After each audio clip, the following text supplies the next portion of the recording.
Mind you, I don't make money on meme coins. I only lose it.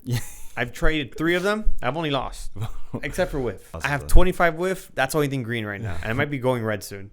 That's all I got. Everything else, Myro lost money. I bought a meme coin on Sol called Base Chain. I only bought $50 of it. It went from 50 to 115 because it showed on my Solana wallet. It went negative $115, and I still had $50 worth of it. I'm like, I was up like that. I didn't see it. Okay, so here's one thing: do not sell your meme coins for a loss. This is not financial advice. And avoid meme coins. Avoid meme coins at all costs. Unless you're good at it. Some people are good at it. Yeah, some people say, "Oh, this is the time to make money." It's called gambling. It's culture.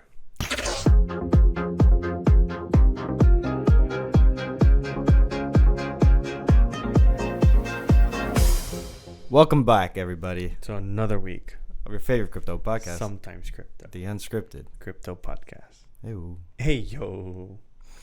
That was a very soft ayo. Yeah, that was a very soft ayo. Ayo. Gotta wild it up. It's just the markets are down, William, and we were right, but then we were wrong again. It took some heat. It took some heat. It decided to not hold the retest. Yeah. You just decided to take a little plunge down into the ice bath, cold waters. What's it sitting at right now, William?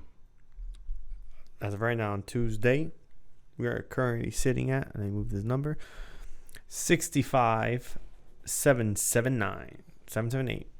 It moves. And did it reach the 20% drawback? No. Then you're still right, really, William. I'm not about the 20%. I'm just saying it didn't hold that level very long. Yeah. No, right now it's down from all-time high 10%. Okay. No, I'm not saying it's we're wrong in the sense of like a 20%. I'm just saying we're back down. Yeah, we're back down.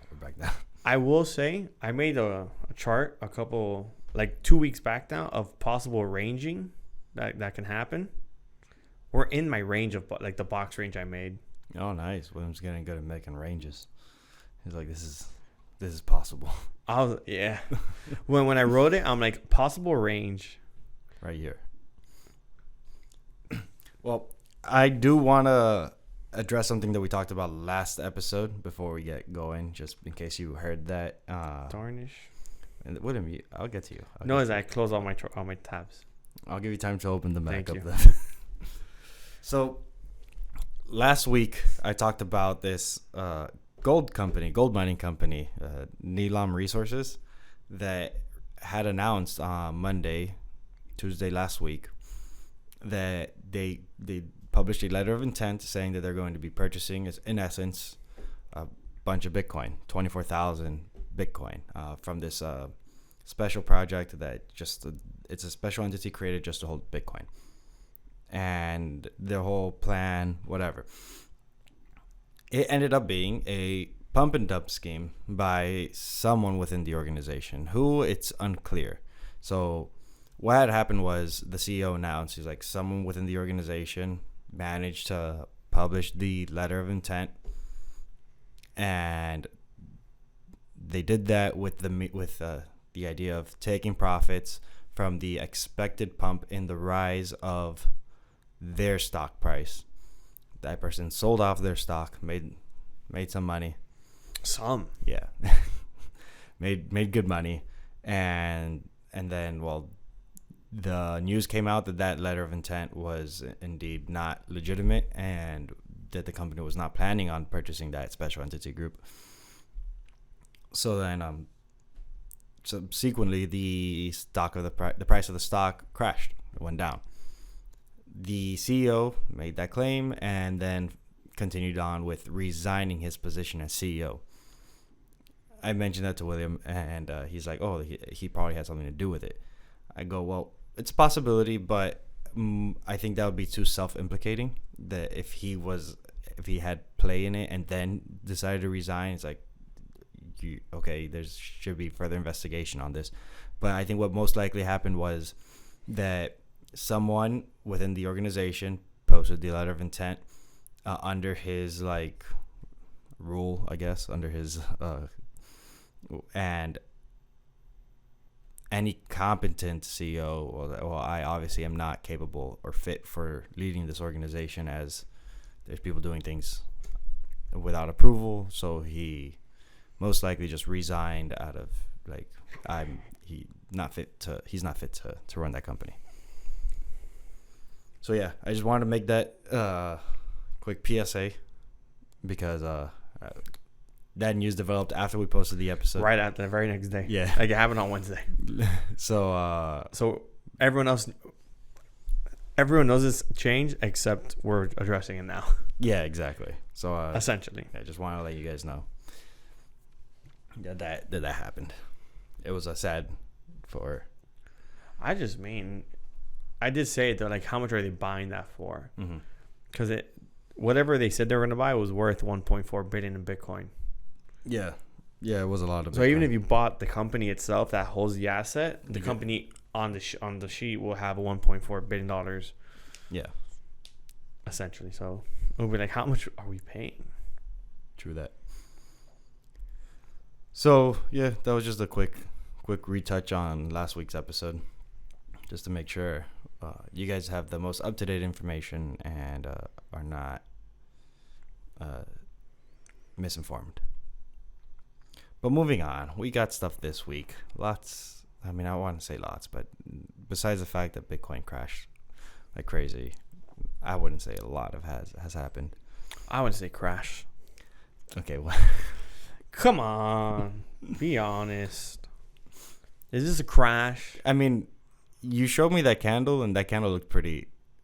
That's a 1 hour chart. I know. There's a bunch of candles within. I mean, it doesn't look any better on the 4 hour chart either, or on the 8 hour. But still. True. It doesn't look as bad, but yeah, but still, definitely a correction. Definitely a correction in the Bitcoin's price. People are saying it's not a correction.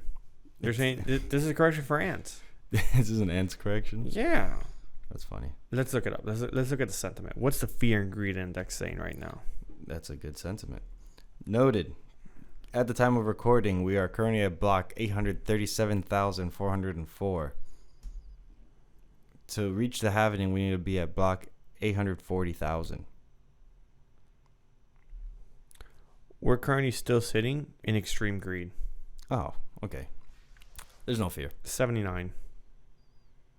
79. Last week we were at 83. There is zero fear. There's zero fear in this market. I just saw somewhere where this dude, some convicted felon, I don't know his name. He was a businessman, convicted felon. I'm assuming for business. I didn't really look into it too much because he was just saying, a 75% chance that Bitcoin reaches $1 million by end of year. It's one of those like insane like marks. And I was like, wow. It gives him plenty of leeway to be wrong because 75% chance. But then that's also a huge price prediction. But yeah, so which just proves to the fact that there is a lot of greed on the market right now. Yeah. The market still hasn't flinched too much. There are outflows on the ETFs though. Yes. As one would expect. That's definitely a factor. On Monday, there was 302 million. Well, 302.9 million of outflows.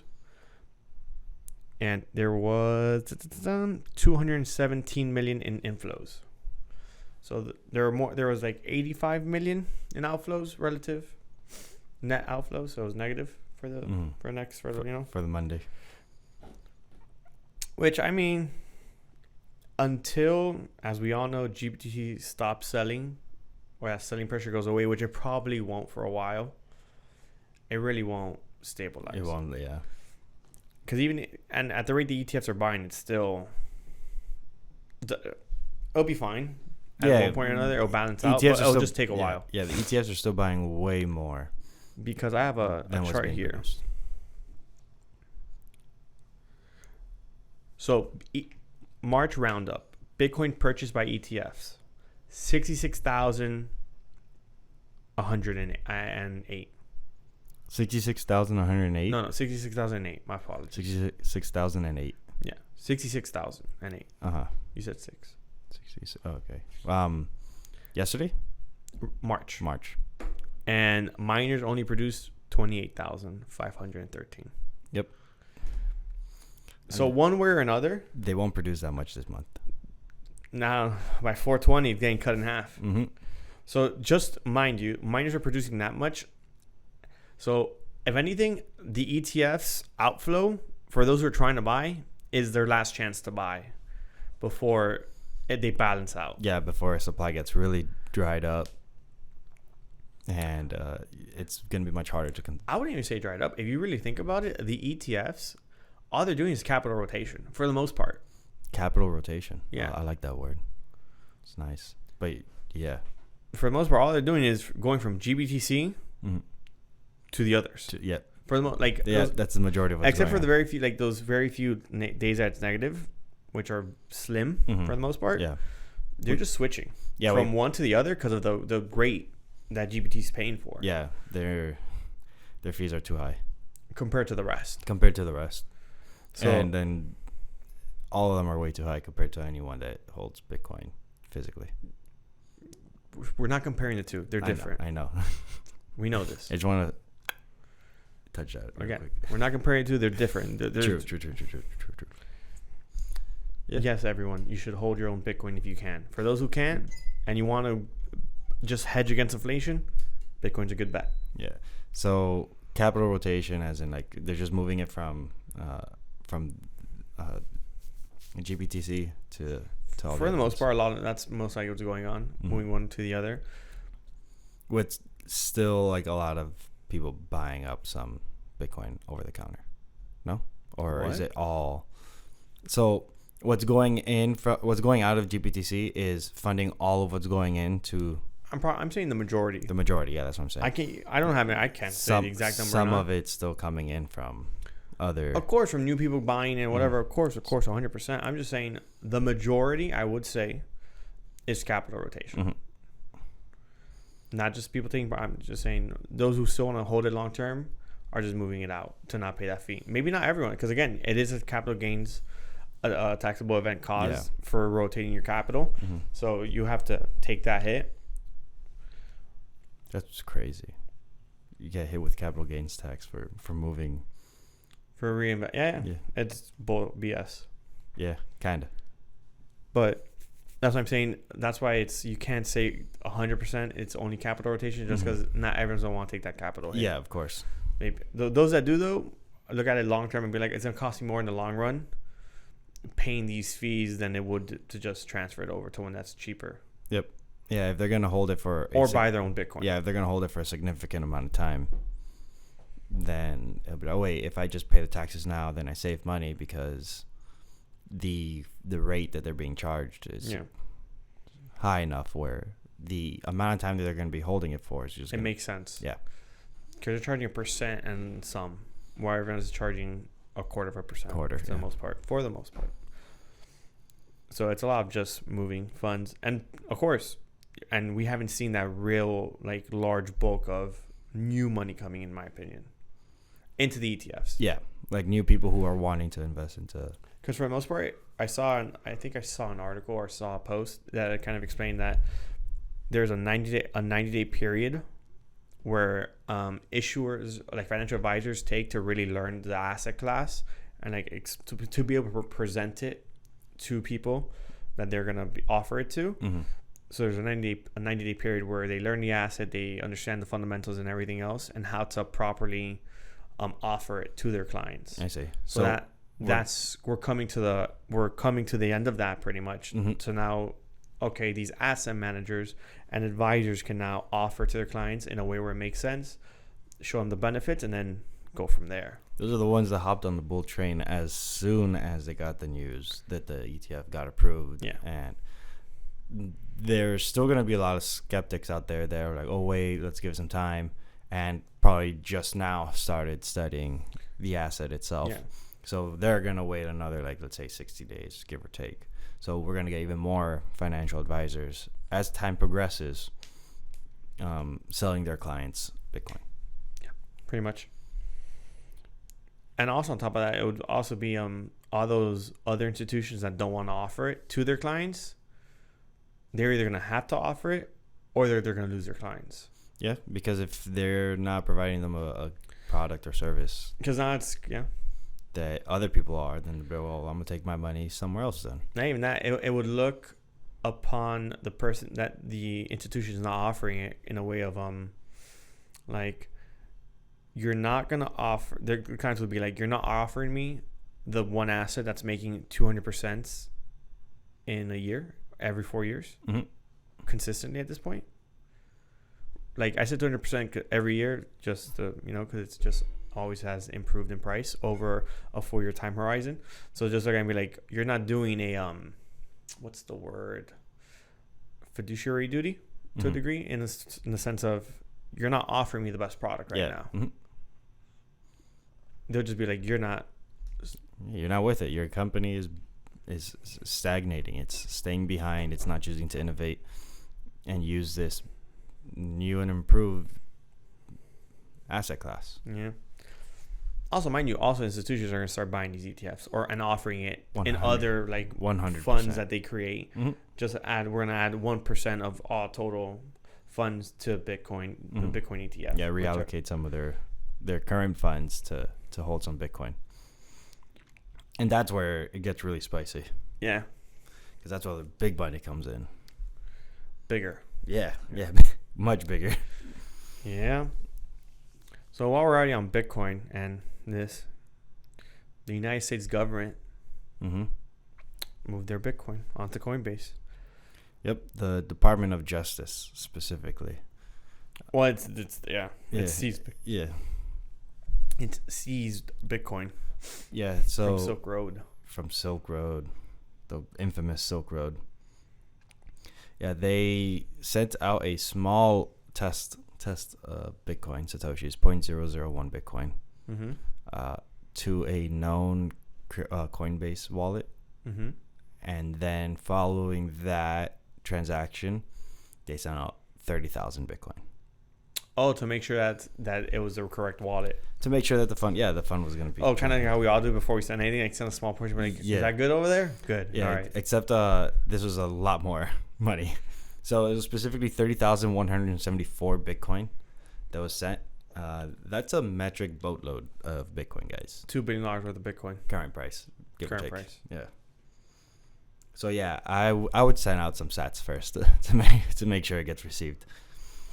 And as William said, that Bitcoin was seized from the Silk Road incident. Yeah. Specifically from, what's his name? James Zhong. He was convicted in 2022 for stealing that Bitcoin from Silk Road.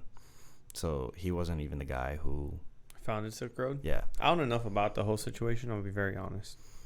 Yeah, Silk Road was. I know what it was. It was a website where you can sell anything and everything. Yeah, completely just Bitcoin. Yeah, you could. The main form of payment on that website was Bitcoin. It was made by Ross Ulbricht. You could illicit goods mostly as well as being conducted, which is why he got arrested and charged. But illicit goods, including drugs, weapons, and stolen credit card information. And he got arrested in 2013, and he is sentenced with 2 life sentences, 0 room for probation. Yeah, life without parole. Yeah, that's the right word. Mind you, that man did not sell anything. He just provided a platform. Illegal. He just made a platform, an open source platform that anybody can have access to, and it happened to be where a lot of people were selling illicit goods, substance. Goods. So then he got arrested for other people's actions, even though his intent was never for that. Well, what's Vivek said he would pardon Ross, Julian Assange, and he said someone else. Oh, I think he said someone else. I don't think it was Snowden. I don't remember exactly. Yeah, that'd be kind of. But he said someone else that he would pardon. Because I forgot exactly why it was, but I saw that tweet he posted. Yeah, Snowden would be a little controversial of a person to pardon. Yeah, 100%. But he just said he would pardon them. Which, since we're already on the topic, and also we didn't touch on based on if this 30,000 Bitcoin hits like the market, that's a metric crap ton of Bitcoin. That's a whole lot of Bitcoin. That's a lot more. Yeah, which I don't know how like the news kind of like rolled out with it, but that might give some reason why Bitcoin hasn't really recovered its price today.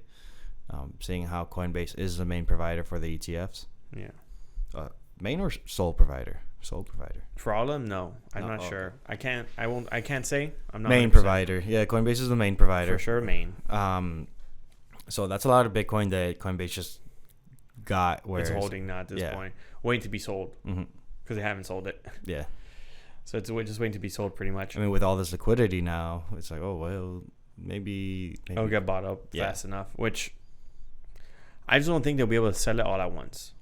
No, definitely not. It's $2 billion. It's too much money. Cool. Well, the ETFs do. They sell whatever the amount is either way. It just gets finalized at the end of the day. But yeah, just making that clear, it's a boatload of Bitcoin that would be in the market. Will definitely dump the price a bit. So like, be worried in the market right now. Bitcoin is not, and like currently we're sitting on some support, very thin line of support. Thin line of support. A hair, like. Yeah. And now Coinbase has more Bitcoin so they could afford to sell. So don't.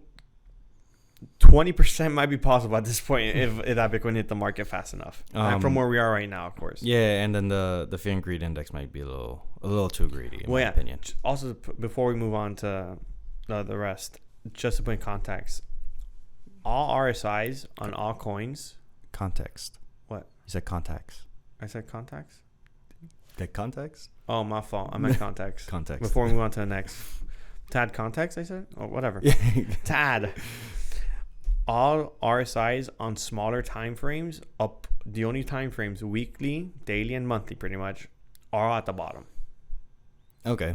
So anything else is, except the 1 hour, that one moves all the time, but everything else is at the bottom, for most tokens.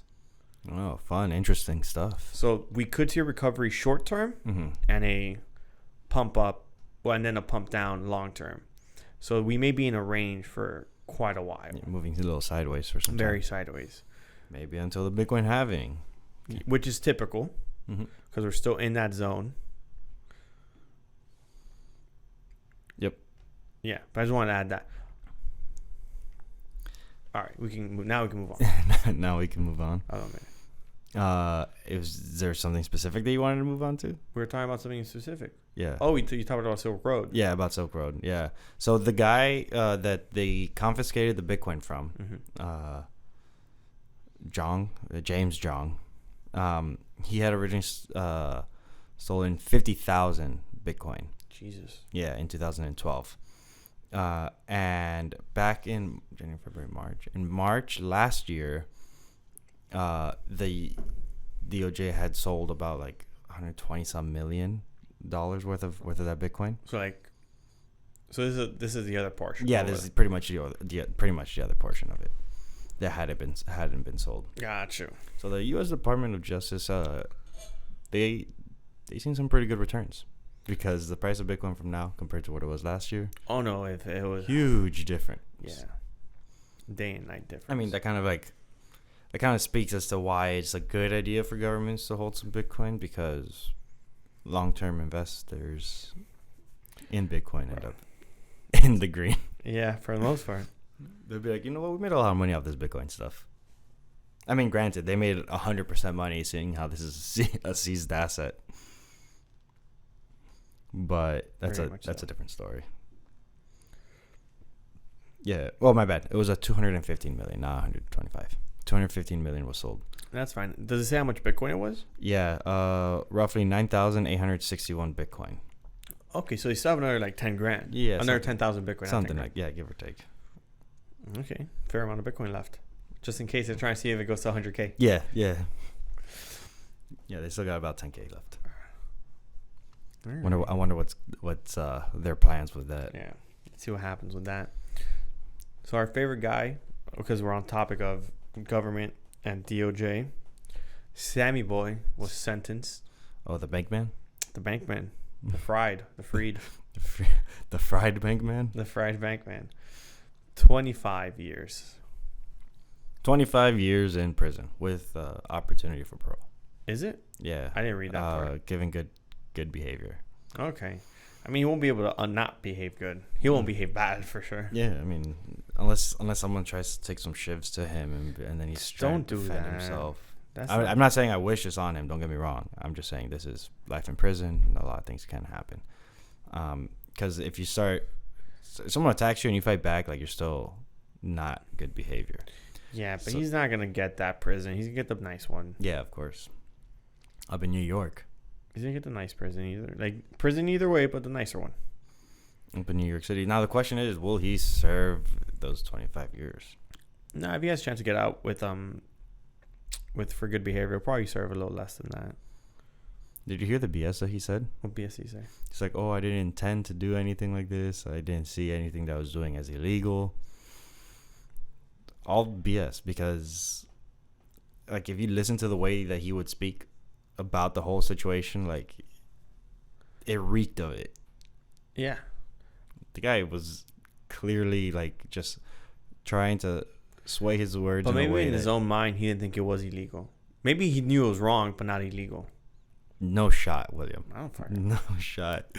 You're just trying to defend him. I'm not. I mean, you're playing devil's advocate. It's fine. I'm not trying to defend him, though. I'm not saying what he did is right. I'm just saying there isn't. I can't say what he did. I can't say if he knew it was 100% illegal or not. Mm-hmm. There are a lot of things it's like, this is a gray area. Not even gray. He can probably think it's wrong. But if he doesn't ask, is this illegal? He doesn't know it's illegal. Mm-hmm. Okay. He should assume it's illegal. Yeah. But, like, okay, I'm gonna have a question. Do you know it's illegal to not report that you hold over $75,000 in foreign assets? I did not know that. Yeah. Do you know if you don't report that you hold $75,000 worth of foreign assets, it's a $10,000 fine, and that if you don't report it within the first 6 months, it's a $50,000 add-on. Oh, so and for every 6 months you fail to do this, it's another $50,000. I'm not saying it's like completely like not possible. I'm just saying, like, he could have not known. He's still a dumbass for doing it. Yeah. Also, assuming he does, this is a multi-billion-dollar company with multiple lawyers. Someone should say something. Yeah, 100%. Someone had to know this is wrong. I'm just saying, maybe he actually didn't know at the first time he did, like, can these funds be moved? Mm-hmm. Oh, click the button. And then it's like, oh, lawyer comes in and goes, you can't do that. That's illegal. He's like, well, we already did it, so we'll just do some more. Completely, guys. I'm not saying this. I'm just saying he actually didn't know the first click. The first. Okay, maybe we could pardon the first click, but all subsequent. Orders. Terrible actions. Yeah, 100%. But no, bro. Do you think he deserved more? Yes. Well, I can also say that Ross, the guy who created Silk Road, does not deserve 2 life sentences. He probably deserves 25. Yeah, I feel like it should probably be inverted. Fair enough. Because Sam actively stole from people. Yes. Ross did not. Ross just provided a platform and people abused it. 100%.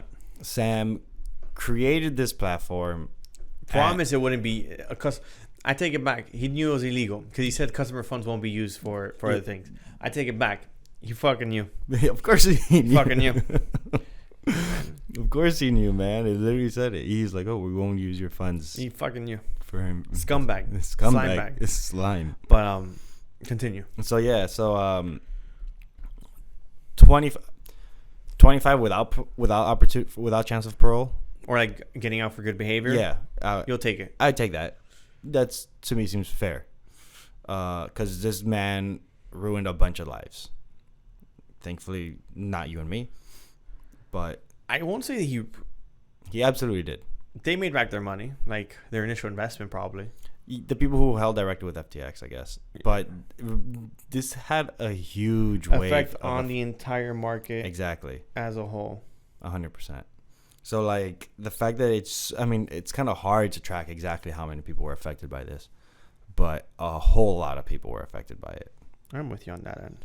So, to say, oh, yeah, good behavior. Yeah, he's behaving good. He could get out of prison. Like, no, I'm with that. Like, that's a little lenient. 100%. I don't want to be like, oh, over. You just say deserves 2 life sentences. I'm saying that's just to defend Ross. Fair enough. That's just to defend Fair Ross. enough. Like, I feel like Ross really overkilled it with that. 100%. To add, like, it's like, Go for it. if you're gonna punish someone, like, typically it's, at least to a degree, it's like, oh, the punishment is there to disincentivize people from committing the crime.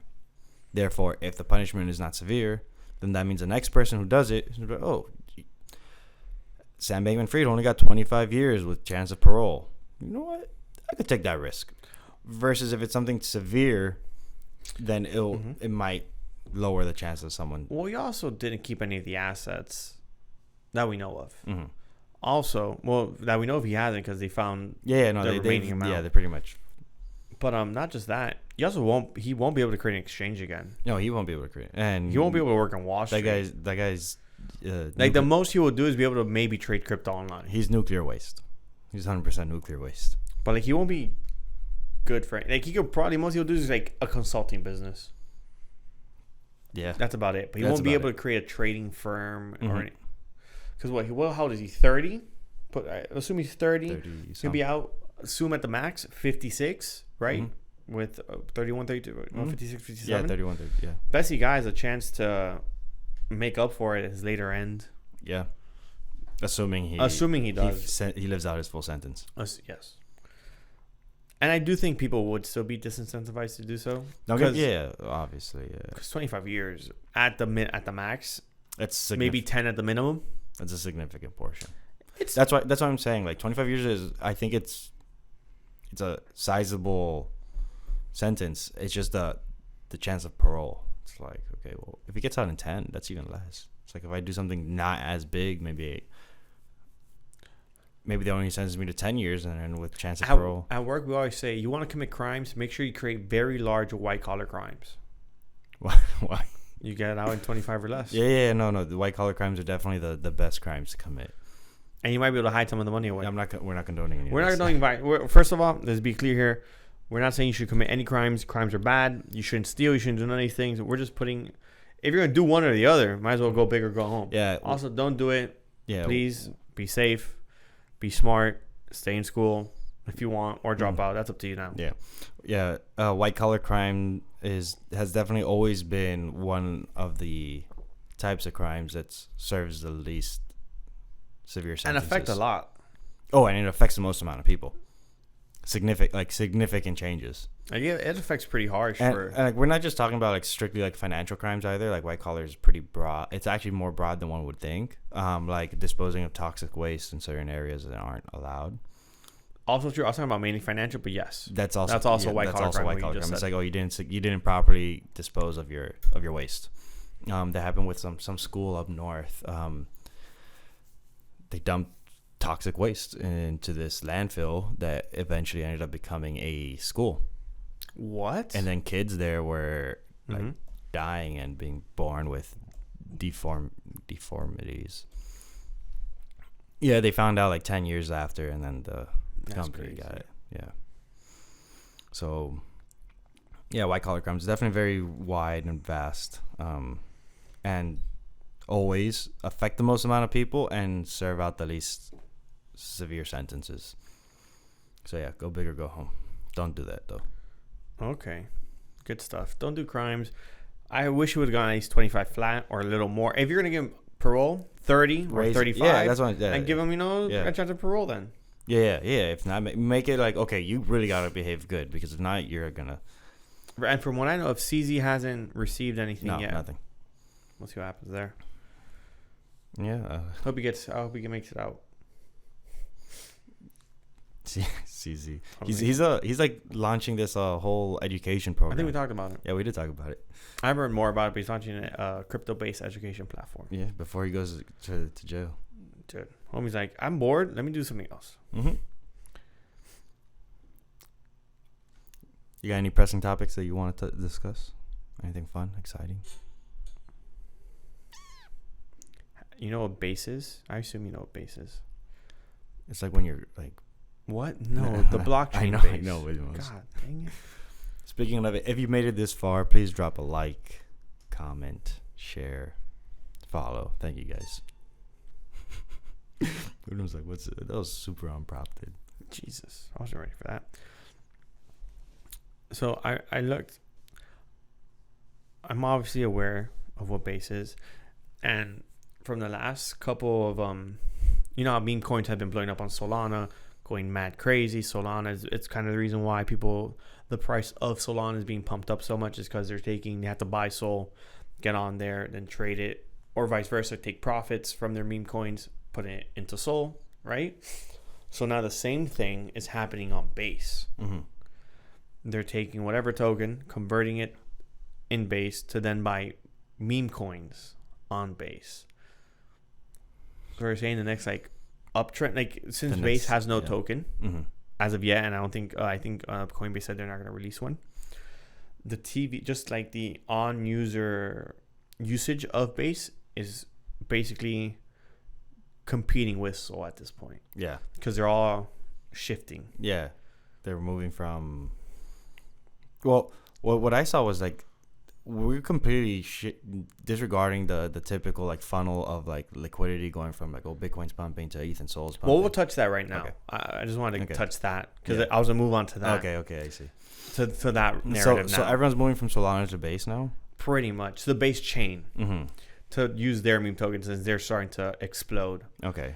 Yeah, they're still rumbling in the mud over there. Mind you, I don't make money on meme coins. I only lose it. Yeah.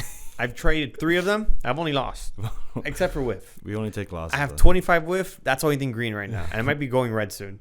That's all I got. Everything else, Myra lost money. Base. I bought a meme coin on Sol called Base Chain. I bought it at $50. I only bought $50 of it. It went from 50 to 115 because it showed on my Solana wallet. It went negative $115, and I still had $50 worth of it. I'm like, I was up like that. I didn't see it. Then I went back another day, later that day. It was at 20. Yeah, it currently sits at $2. It's gone. Wow, gone completely. I'm not good at meme coins. Just hold that bag. I'm gonna stick with what I'm good at. Yeah. Coins with some real value. Just sell it in the future when it does, if it does. Just you never. Okay, so here's one thing. Do not sell your meme coins for a loss. This is not financial advice. And avoid meme coins. Avoid meme coins at all costs. Unless you're good at it. Some people are good at it. Yeah, some people say, "Oh, this is the time to make money," because no. It's called gambling, guys. No. Some people are good at it. It's not anymore though. It's a game. It's not a gamble. It's a game. It's not. It's culture. It is culture.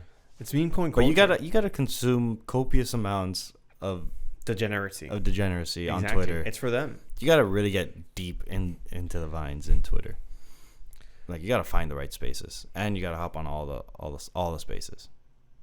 The Twitter spaces, that's where they're at. Dude, whatever. But they're transferring from Sol to base. Base. Want to hear a crazy one? Did you invest in anything in base? No, listen. I looked not yet. So Rand from Banter Bubbles put a token to invest in base. It's not to invest in, to buy, to have fun with, do your own research, of course. It's a total meme coin. It's a Pepe meme coin on base, but it's not even on base. It's on a base layer 2, so it's an L3. Okay. That's hilarious. So essentially, you take ETH, bridge it to base, right? Then from base, you bridge it, you convert it basically to another token called Degen, which is a L2, which is technically an L3 on base. Yeah. To then buy Depe, because it's DEPE, which is essentially Pepe on Degen. Degen Pepe. Essentially. It has last time I heard about it, had a $5 million market cap. Okay. So extremely volatile. Of course. That's funny. Yeah, because that's $5 million. That's literally in the grand scheme of things, nothing. It's nothing. Yeah. But that's how it's gone into meme coins. So on Banter Bubbles, he talked about today how cat meme coins is what calls the top. Is what calls the top. Cat meme coins just ran this weekend. They did. And just blew up. And then we have on Monday a correction like this. Between Monday and Tuesday. Cat meme token. And they're saying what happened last time around was the exact same thing. The cat meme coin started to run and then market went down. Market crashes. Yeah. I was seeing cats all over social media. I was like, I had one, bro. One was like $300. I was so happy. Mm-hmm. I got that from the airdrop, but I was just like, I'll take it. Mm-hmm. It's a dog, so it's a cat. Oh, when is a cat? Oh, when is a cat? When is a cat? Not bad. I was thinking about Whiff. Yeah, that's a dog. That's a dog. My cat with hat has not ran. Yeah, the one I showed you has 2.8 million. Yeah. No, hasn't moved. No movement. We're still there though. That's what happens with the meme coins, guys. Now you know. Cats call it top. Funny enough, but meme coins are fun. It's gambling, truly. It's culture to a degree. Mm-hmm. Be safe. It's like not missing out on the GameStop run up. Be safe out there. Yeah, I had to mention it. Now let's go back to that funnel thing we talked about. Of course. Yeah. I'll let you go. Typically, what happens is that liquidity starts to build up in Bitcoin because, like, oh, people have been in it for a while. It's prices take profits. Yeah, they take their profits, but they're still in crypto. They have a lot of this money now, so they're like, okay, well, let me just reinvest into some more crypto. It typically goes down like the cycle where it goes from Bitcoin to like other main chains like Solana, Ethereum, Chainlink. I wouldn't even say that. I would say it rotates strictly Bitcoin ETH first. Yeah, and then it goes to like the smaller L. Yeah, ETH is definitely the biggest. ETH is definitely the biggest one of this. But then it just kind of like filters its way down. It trickles down into from like Bitcoin to ETH, other main chains, other big chains. All the way down to degeneracy. All the way down until it finally hits the meme coins. And the meme coins were the ones that called the top last cycle. It's like respectfully. It's like, well, all these meme coins are busting, are booming. And there weren't as many as there are now. Mm-hmm. Oh yeah, now there's way more. A significant amount more. Back then, like it was kind of like like ICOs were the meme coins before. Yes. Where there was a bunch of ICOs. I mean, it was like 2017. Where it's like, oh, these tokens are gonna have, or not even 2017, 2019, where these tokens have utility, but then the majority of them just ended up dying off. That called the top. Now then it was meme coins, and now it's specifically cat meme tokens apparently. No, cat meme tokens ran last time too. No, they ran, yeah, but like I feel like last cycle was kind of like more so like just the whole subcategory of meme tokens is what we're called the top. Yeah, but it was a very, let's be clear, I think it was a very small subcategory. Yeah. Like the original meme coin is Doge. Yeah, Doge. Doge it is was number one. followed by basically Shiba at one point or another, then followed by whatever came after. Loki. Yeah. Floki. Right? Yeah. Mm-hmm. And now the meme coins go from Pepe, Brett, Roost, Andy, Deepe. I mean, Pepe was also a big one last cycle. Yeah, also. but it wasn't. Yes, Pepe was, but then it's just things. It's culture. It's culture. Culture literally just changes with the times. It's like whatever is affecting the news cycle. Whatever you see in social media, it's like, oh, this is new. This is cool. So then people sweep it up and call it culture. I think we're just the reason for the whole skip that you mentioned, that you said. I think it's just skipping it because ETH is not worth it. ETH isn't pumping. I wouldn't even say pumping. I just mean ETH is not worth the prices it costs to transact on. Why would you create a meme coin on ETH to like gamble on if it takes you 100 to put 100 in? When you can do it on Sol for like a penny and like a penny for every transaction you did in total, and you can do it on Base for essentially the fraction of a price.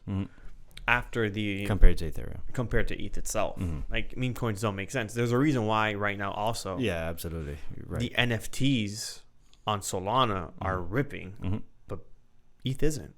Yeah, it's ETH layers 2s that are going to try to save it because it's just way too expensive. ETH itself is too expensive. Even for those blue chips NFTs, it doesn't make sense. Yeah, the price that you have to pay to use it is outrageous in comparison. Ultrasound money.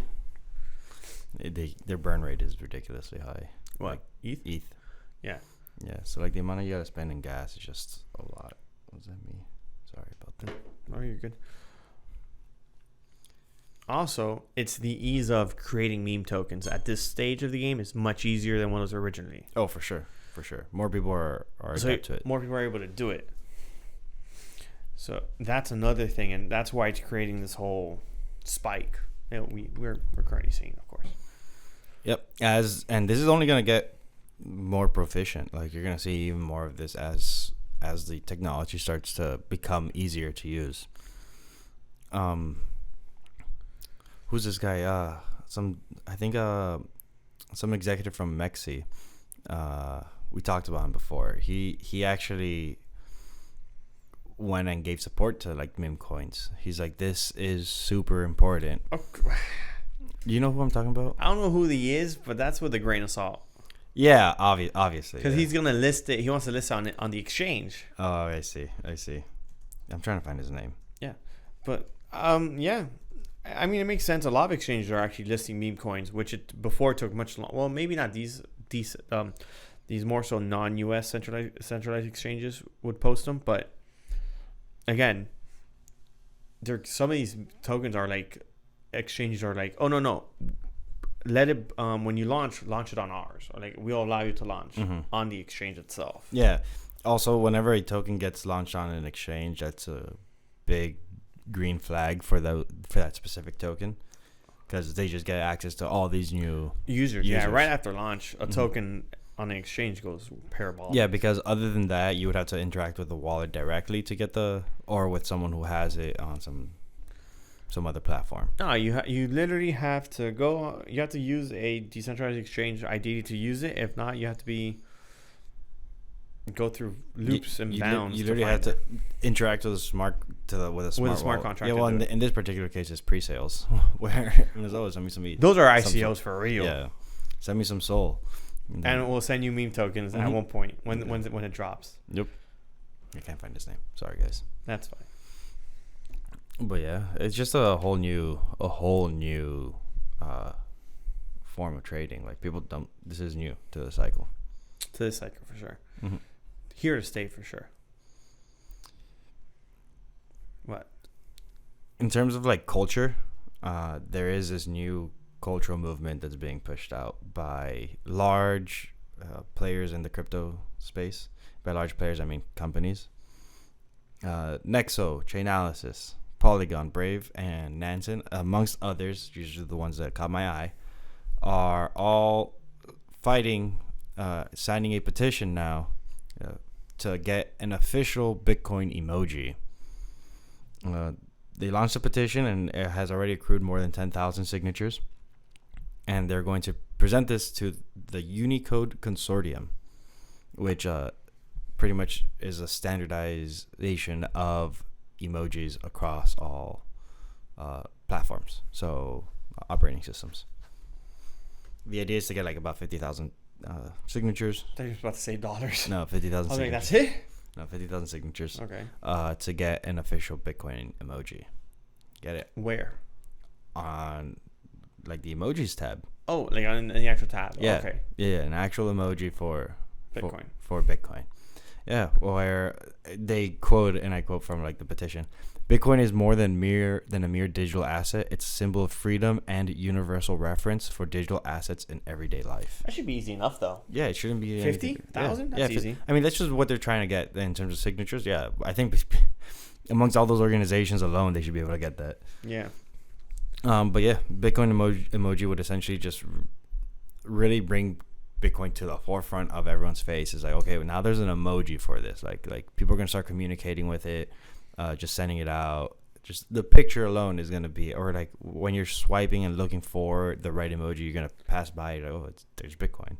There's gonna be in everyone's mind. Why are you making it bigger than what it is? Wait a minute. I think it's actually. You think it's huge? I think it's. I wouldn't say it's huge. You just made it seem huge. I would say it's significant. I don't know about that. It will be on everybody's phone. I'm not gonna say you're wrong. I'm just saying I don't think it's that big of a thing. I think the best advertising for Bitcoin is its price. Oh, that's a whole nother story. I Of course, the emoji matters. But hey, man, it makes you happy. I just think like it's a culture thing, William. I think it's Bitcoin meme coins. That's the next step. Bitcoin meme coins on Bitcoin. Meme coins on Bitcoin. Pretty sure that's already on its way. For sure. ERC20. Someone's gonna start making it. Yeah. But yeah, I mean, like, I just thought that they were big players. Like Brave is a huge web browser. Nansen, we had someone who worked for Nansen on this podcast earlier. Yes. And we talk about Chainalysis all the time. Literally one of the most in-depth blockchain analyzers, reporter out there. So yeah, I think it's a pretty interesting. If you think it's interesting and important, it is what it is, man. I'm with you. And I got some local news, but I don't know if you want to stay on any crypto news before I move on to local. Are you getting Gummy? Am I getting Gummy? I believe I'm getting Gummy. I hope I get Gummy.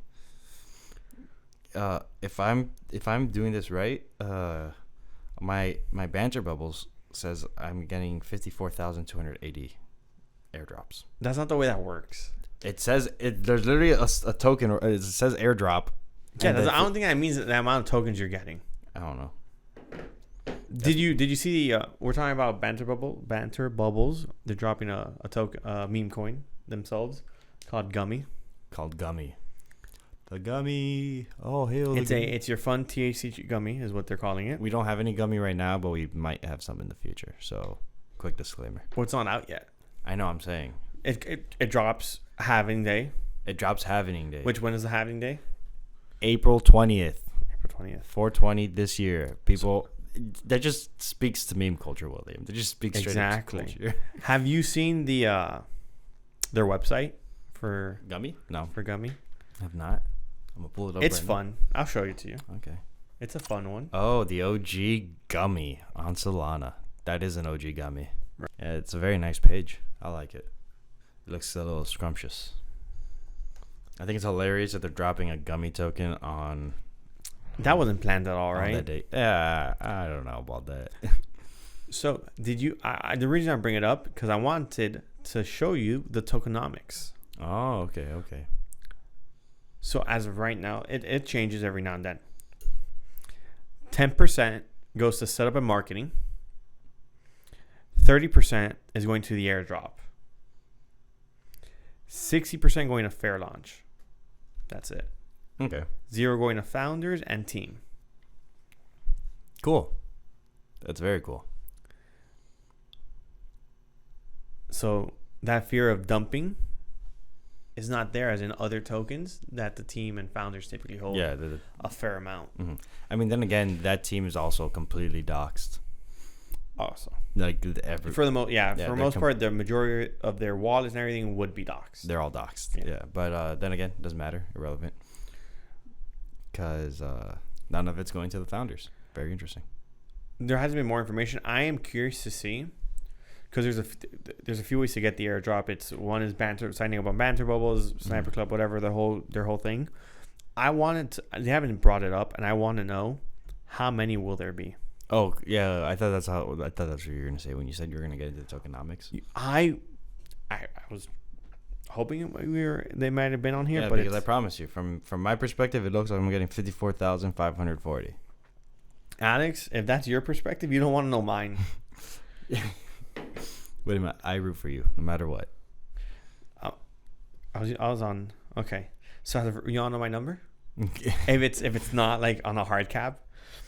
13,341,200 and some change. And that's how you know William's always staring at prices. William is always looking at these prices, making sure his assets are on the right track.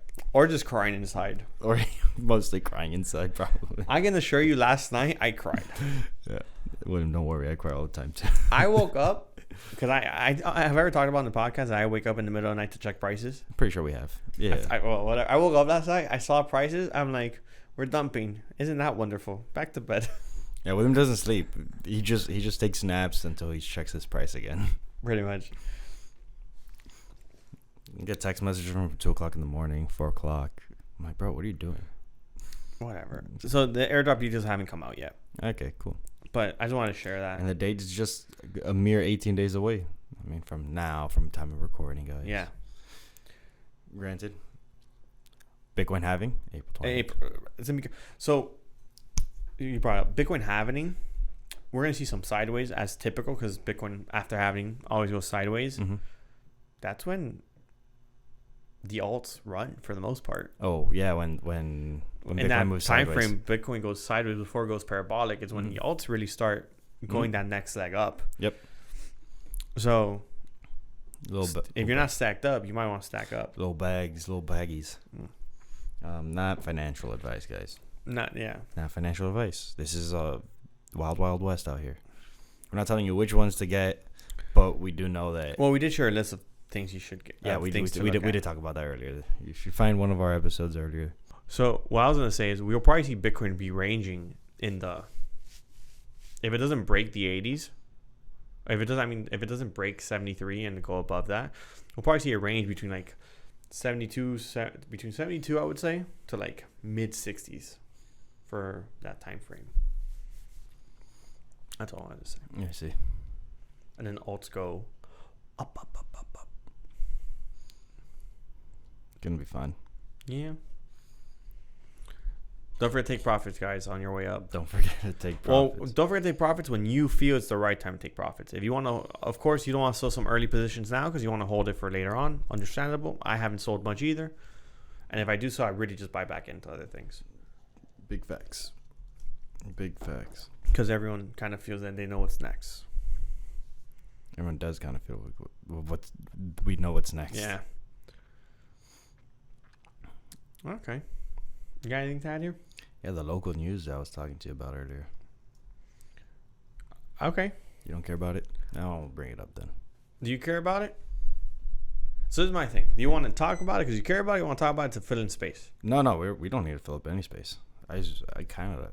You want to talk about it? Kind of. I feel like it's kind of. Okay, important. let's talk about it. It's kind of important. So Florida's a very controversial state, as we know. Of course we are.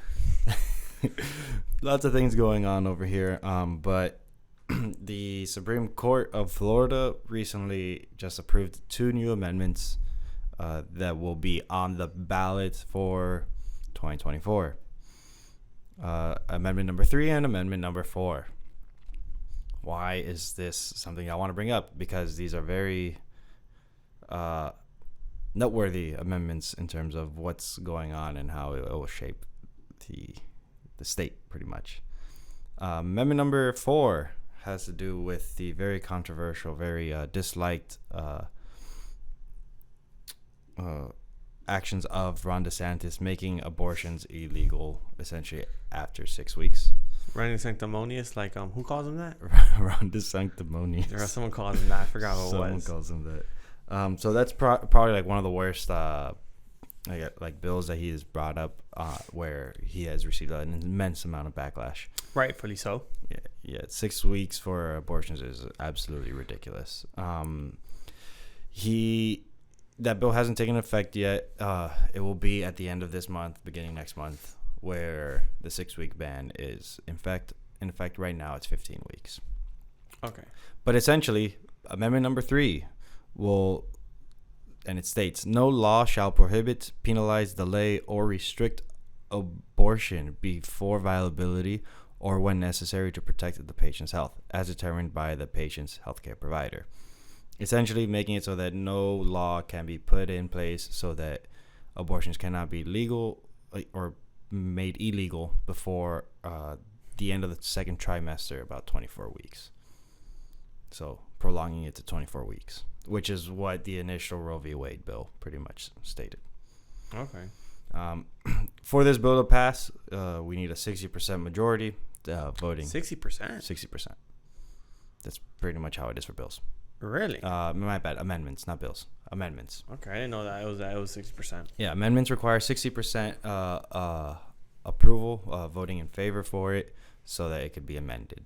Okay. So if you care about this, I recommend going out to the voting polls and cast your ballot. Second amendment, which is actually not the second, it's the third amendment that will be added to the Constitution of Florida if this passes, has to do with legalized marijuana for recreational use. Right, as of right now, marijuana is only legal in the state of Florida for medicinal use. If you so it states non-medicinal personal use of marijuana products and marijuana accessories by adults 21 or older, if approved also by 60%. Okay. So that particularly will take effect if it gets approved about 6 months after the election. And well, this has been like a topic that's kind of been brought over. Has it been brought up a few times? Yeah, 2021 was the last time we voted on it. And they voted no, right? Yeah, the court just didn't even allow it to go through because so typically what happens is the bill the amendment gets written and then it gets presented to the court, and the court has to deem it as if it's not convoluted enough or it's misleading. Okay. Where they have to be like, oh, this seems like a good, easy to read amendment. Straightforward. Gotcha. Straightforward enough, at least. And when it was first presented, it was not straightforward enough. Yeah. Gotcha. So right now, state of Florida only allows medicinal use marijuana, where you need to have a card for that. If this gets passed, no need for medical cards. Anybody who's 21 years or older, so you do need to be an adult of drinking age. Of drinking age. Did you know that they raised the smoking limit from 18 to 21? Are they going to raise the limit we go to war to 21 as well? I don't know about that. So when are we an adult? At 18 or 21? I think it should be 25 when your frontal lobe is completely developed. That's what I'm saying. What are we doing here? It's ridiculousness out here. But then again, people are going to do whatever the hell they want to do anyways. Yeah, but I mean, like, in terms of law, you're breaking rules. Mm-hmm. But you're not breaking rules going off to war and essentially could lead up to killing defending your country. You can do that at 18. No one's arguing the fact that you should want to defend your country if needs be. That's not what I'm saying here. Uh-huh. But like, you need to inscribe yourself to be enlisted if there is a call for. Yeah. But that's only if you, at least in the state of Florida, if you get your driver's license. When you get your driver's license is when you sign that off on that. Yeah. At 18. At 18. Yeah, correct. Okay. That's my point. I will say I will not. I will also assume that an 18-year-old at war will be doing whatever they want in the trenches. Either way, 100%. But it's just kind of like, stop it. Yeah. But yeah, those are two very, definitely very progressive amendments that are going to be passed. I don't like that term. I don't think it needs to be called progressive. It's just a word, William. I know, but everyone calls it progressive. I think that's part of the issues we have. This one's progressive. This one's non-progressive. Maybe just common sense. Let's say this. Freedom inducing. Maybe just common sense. Yeah. Maybe it's not freedom. It's just common sense. Well, these okay. So specifically with these two bills, they affect on what you can do within your body.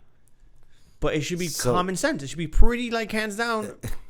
Hey, you want to have an abortion at this time frame? Go right ahead. Mm-hmm. You want to get litty like a titty at the age of 21? Go right ahead. That's on you. Mm-hmm.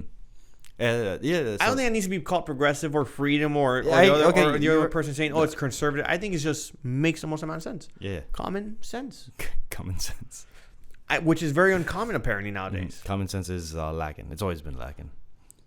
Also, it's just like, if everyone agrees you have the freedom to do these things, then what's the issue here? We all live in a country who we are supposedly as free as we can be to the degrees we're given, right? And unless you're killing people, right? What are we doing? It should be, if it doesn't affect me, go right ahead. Go right ahead, 100%. Yeah. Hey, I feel you on that, William. Are there limitations to our rules? Sure. We're not talking about the exceptions. We're talking about the general rule. The general rule of thumb. I feel that. That's why I don't like the terms like, we're progressive thinking. It's like, no, it doesn't affect anything. Like, what are we doing here? Mm-hmm. That's what I just said it because I was like, that's kind of because that's what everyone says. That's kind of like what it falls under. But why does it fall under that? Does it need to fall under that? Well, it actually shouldn't because before the 70s, marijuana was actually legal. It wasn't until that whole hippie movement and the Vietnam War But that's a whole different story. Yeah, that's a whole different story. Which we don't get into that. It's a whole different story. Just because I don't even know enough about it. It's a whole different story. But pretty much these two amendments have to do with your own body. So your own freedoms. Vote as you want. Vote accordingly. Do whatever floats your boat. Yep, pretty much. Yeah, I just thought those were pretty cool new things that we're going to be seeing on the Florida ballot in the future. So I wanted to mention it. So last bet before saying off. Bitcoin. Last bet. We're not betting. Are we up or down next week when we come back? From the current price? Current price 65, 3, 65,400. We up, baby. We're gonna be up. We up, baby. If we're up again, I'm setting some stuff at that point in time, and I will buy back on Wednesday. We up, baby. I'll have the week after when we dump again. At that point, we'll see. Well, it's been a fun one, guys. We'll bring more stuff for next week. Like, subscribe, follow, hit the notification bell, share, because sharing is caring, and we do care. And we'll have some spicy stuff coming up. Spicy. One day. William's dropping out an OnlyFans account. You said spicy, William. I am gonna be. Yep, that's exactly what it is. We'll go with that. I'm just kidding, guys. It's been another week of your favorite crypto podcast. Sometimes Crypto. The Unscripted Crypto Podcast. Heyo.